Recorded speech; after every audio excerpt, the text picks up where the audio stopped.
हम लोगों ने एक टेक्निक इजाद की है जिसे बोलते हैं mini with reduced port laparoscopic surgery. Bleeding almost nil. Nil means के सिंगल ड्रॉप ब्लड भी कहीं पर सर्जिकल फील्ड में दिखता नहीं है। पेशेंट की रिकवरी बहुत फास्ट होती है। रोबोटिक सर्जरी में जो सबसे मोस्ट इम्पॉर्टेंट पॉइंट वो ये है कि ह्यूमन एरर्स का स्कोप ख़त्म हो जाता है। हम रोबोट पर ऑपरेट करते हैं, रोबोट पेशेंट की बॉडी पर ऑपरेट करता है। इसमें हमारे मूवमेंट्स बहुत ही प्रिसाइज और एक्यूरेट हो जाते हैं। शरीर के अंदर जो भी कट लगते हैं बहुत ही एक्यूरेट कट लगते हैं।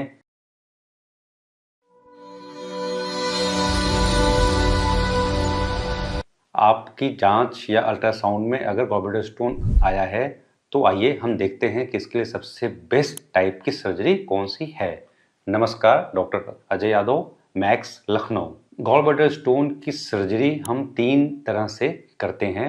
नंबर 1, ओपन सर्जरी पारंपरिक तरह से होती थी, जिसमें कि हम दाहिनी साइड में यहाँ पर लगभग 5 सेंटीमीटर का चीरा लगाते हैं, जिसमें हमारी सारी मसल्स कट जाती हैं, जिसके कारण खून उसमें ज़्यादा बहता है, टाँके लगते हैं। सर्जरी के बाद रिकवरी स्लो होती है, डिस्चार्ज लेट होता है, पेशेंट दोबारा अपने जॉब पे जाने में टाइम लगता है। ओपन सर्जरी के इतने सारे कॉम्प्लिकेशन को देखते हुए ये अब लगभग न के बराबर हो गई है। ये केवल रूरल एरियाज में ही की जाती है, जहाँ पर हमारा लैप्रोस्कोपिक या रोबोटिक इंस्ट्रूमेंट्स अवेलेबल नहीं है या फिर सर्जन उतना ट्रेंड नहीं है। Number 2, laparoscopic surgery. ये सर्जरी बेसिकली 6 तरह से की जाती है। शुरुआत में हम लोग पेट में अंदर गैस भरकर फिर 4 छेद शरीर में बनाते हैं। उसमें से एक छेद में से कैमरा अंदर जाता है, बाकी 3 से हमारे इंस्ट्रूमेंट जाते हैं, जिससे हम गॉल ब्लैडर को लीवर से काटकर अलग करते हैं, फिर बाहर निकाल लेते हैं। इसमें ब्लीडिंग न के बराबर होती है। ब्लीडिंग अगर कम होती है तो रिकवरी भी बहुत फास्ट होती है। अब जितने इसमें हमारे होल्स या पोर्ट या छेद कम होंगे, इसकी साइज कम होगी, हमारी रिकवरी उतनी ही फास्ट होगी। जैसे कि शुरुआत में 4 पोर्ट से लैप्रोस्कोपिक सर्जरी करते थे, फिर उसको हम लोगों ने कम किया, 3 छेद से करते हैं। अगर हम देखें तो नॉर्मली हर जगह पर 80% या 90% तक 4 छेद से ही सर्जरी हर जगह पर करते हैं।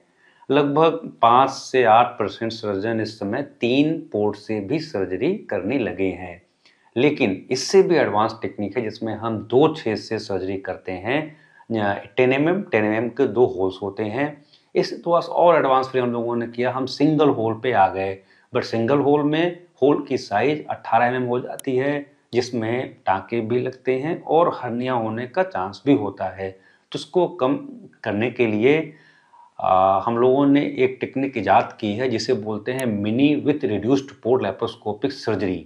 ये सर्जरी ऑल ओवर इंडिया केवल मैं ही करता हूँ, जिसमें एक 10 mm का अम्बिलिकस पर पोर्ट होता है, दूसरा 5 mm का बहुत छोटा होल ऊपर यहाँ पर होता है, जिसमें कहीं पर कोई टाँका नहीं लगता। ब्लीडिंग ऑलमोस्ट नील।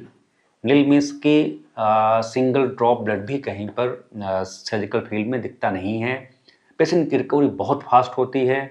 इतनी फास्ट होती है कि पेशेंट सुबह एडमिट होता है, सर्जरी होती है, पेशेंट दोपहर के बाद चलना फिरना शुरू हो जाता है, खाना पीना शाम तक मरीज पूरा खा लेता है और शाम को ही मरीज अपने घर लौट जाता है।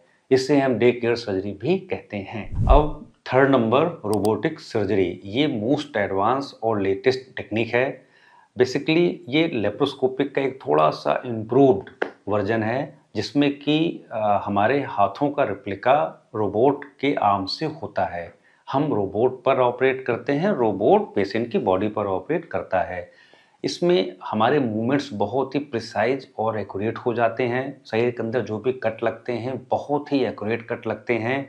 दूसरा, विजन। लेप्रोस्कोपी में विजन 2D होता है, रोबोटिक में 3D होता है।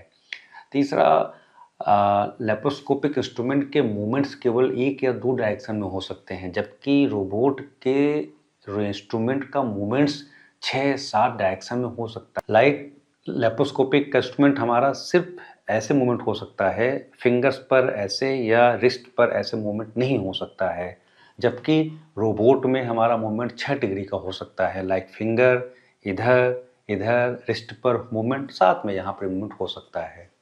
रोबोटिक सर्जरी में जो सबसे मोस्ट इम्पॉर्टेंट पॉइंट वो ये है कि ह्यूमन एरर्स का स्कोप ख़त्म हो जाता है।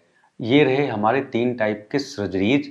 इसमें सबसे लेटेस्ट रोबोटिक सर्जरी है, बीच का हमारा लेप्रोस्कोपिक है और ओपन आजकल केवल रूरल एरियाज में ही परफॉर्म किया जा रहा है। अगर आपको कोई भी डाउट है कि आपको कौन सी सर्जरी ऑप्ट करना है तो आप हमें नीचे दिए गए नंबर पर कॉल भी कर सकते हैं। नमस्कार, धन्यवाद।